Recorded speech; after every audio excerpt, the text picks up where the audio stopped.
My job is to put myself out of work and teach people to find their happy.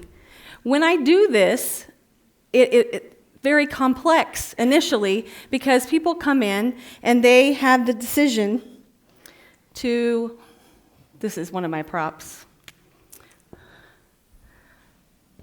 put themselves on an emotional continuum.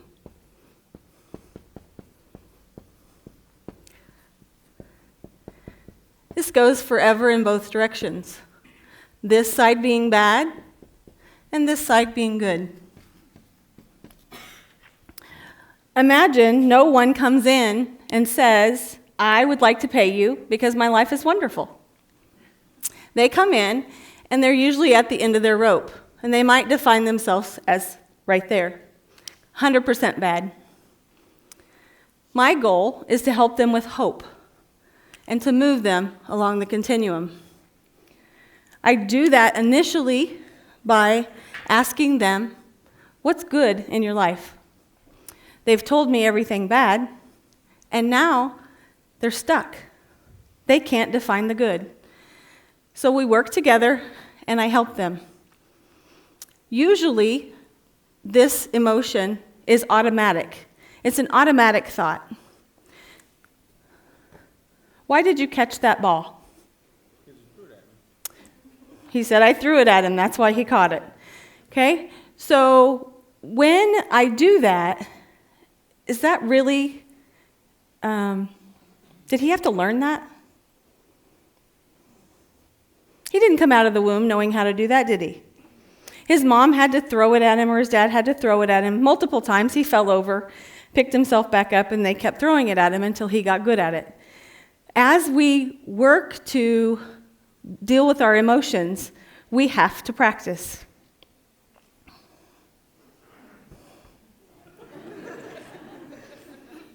Why didn't I catch it? That's what I'm going to teach you. You're not going to catch the ball because it's not yours. It's mine. We have circle of control. That's not a very good circle. In your circle of control is you. That's all you can control. However, we have people in our life, like kids, spouse, friends, work. How many of you try to control your money? Can't do it, can you? Our home and our bills. What happens is each one of these things has a ball, and they throw them at you. This is where negative emotion comes from. Your kids are fighting. You get lots of balls. Your spouse is mad because you can't control the kids. Your work is overwhelming, and you don't have enough money. Now look at the mess you've created. That is your negative emotion, anxiety, anger, frustration, hurt. And we're going to change that. We're going to make it a much different circle. I teach you skills to become a more powerful you, a very strong individual. Then I teach you how to set boundaries. A lot of boundaries. Then we move people to different places. Why do we do that? It takes longer for their ball to get towards us. When they throw their ball, it hits the boundary, and then it bounces off. My work is done. No, not quite. We definitely have many opportunities. She tightened both sides.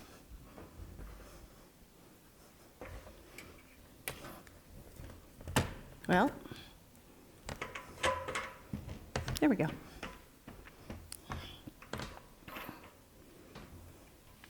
We have many opportunities to change the three things we can control. Your thoughts happen first. Your feelings happen second. I'm kind of a little OCD. And your behaviors happens third. That's all we can control. How many of you try to control your children? Don't lie. It doesn't work, does it? We have perceived control over them because we can manipulate them, usually. But ultimately, if they don't want to be controlled, we can't do it. So if we maintain that we can only control our thoughts, our feelings, and our behaviors, we can get better and become our own therapist. Why am I writing it down? That's all I do. In therapy, I have a bird's eye view of your problem because I'm not emotionally connected to it. However, you could come into my life and see what's wrong in my life pretty easily because you have a different view. So as I teach you to write it on the board or a piece of paper or a napkin, sometimes the back of your hand, you can figure out what's going on. We always start with behaviors because that's the easiest to notice. Someone comes in and they say, I cry all the time. I avoid. I yell at my children. My heart rate goes up. I can't sleep. Those are the symptoms that would describe anxiety, depression. And so now we've got to do something with this. Well, this happened third. So I help them by saying, okay, tell me what you were feeling that made you cry. And they can usually identify that they might have been feeling anxious, hurt, frustrated, worried, guilty, or many other things. Now, none of these actually correlate with the actual behavior because you can be worried and yell. You can be worried and cry. You can feel guilty and not sleep or have your heart rate increase. So these are just some of the feelings that people feel.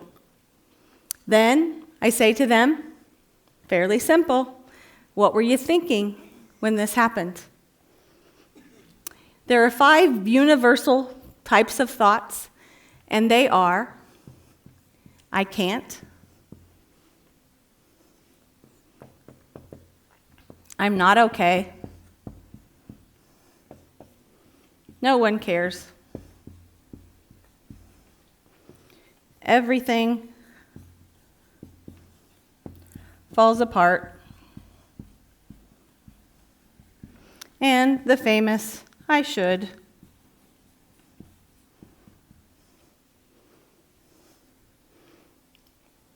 When this happens, they can see it. If I said to you, close your eyes and tell me everything I've written on this board in the order that I wrote it, could you do that? No, you couldn't. But if I said to look at it, of course you could. That's why we write it down. Now you have the bird's eye view. This is negative. We have to go to positive if we're going to change these things. So, we change colors. Pretty simple. The youngest person I've taught this to was 7, and he's actually very effective in his, he actually stood up before a group recently and taught it. It was very remarkable. The oldest person I've taught this to was 88, and she'd suffered from depression since she had been 17 years old. This fixed it for her. So, what's all of this have in common? They're all negative. So we change negative to positive by simply changing the word, by marking it out. We flip it. Comes together. Falling apart, coming together. The second rule is we change shoulds to I will or I won't because it gives us a sense of power. And the third is we change absolutes. When you say no one cares or everyone's against me, you have to feel absolute emotion, which is extreme, one end or the other. So what we do is we bring it to the middle, and it becomes someone. Now is my work done? Not quite. We know that your thoughts lead to your feelings, and your feelings lead to your behaviors. So if you're thinking red, these are all going to go down. We might actually feel okay, content, satisfied, maybe even happy. Then our behaviors change. These all go down. We might smile, laugh, enjoy, relax, or sleep well. This is magic. Am I done yet? My work is done. Now you have to start working. You have to go home and you have to practice this. How do you practice? You go to the mirror. You have to reflect inward. And you have to get these thoughts, the red thoughts, to become automatic. Just like catching the ball. The first time you do it, you will say, she doesn't know what she's talking about. It doesn't work. And in today's world, most of us do give up after trying something the first time. You have to try this repeatedly, just like catching a ball. You didn't get good at it the first time you did it. So, when you go to the mirror, I don't want you to look at your hair. I don't want you to look at your nose. I want you to look in your eyes, in the center of your eyes, and say to yourself, I can. I'm okay. Someone cares. Some things come together. See why you write it down? I will or I won't. This decision helps you get control. You repeat that over and over. You may feel 1% better. It really didn't work, did it? But it's circular. Because when you think something, you feel it, then you behave it, and then it feeds your thoughts. Have you ever heard fake it till you make it? Here it is. This is you faking it. You're smiling, and it changes the way you think. Then it becomes 2%. Don't give up yet. It's easier now. It's 5%. Then it becomes 10%, 20%. If you were 20% better, wouldn't you want to stop coming? How many of you would stop paying for therapy? If you knew this, you probably would stop. Because you see, your perception of your problem was off to begin with. You weren't 100% bad. You were okay. And now you're 20% better. This puts me out of work, and then comes the next person. Imagine if you were to learn this and just teach it to one person, and that person taught it to one person. We can change the world. I recommend you take your power back and manage your problems. Thank you.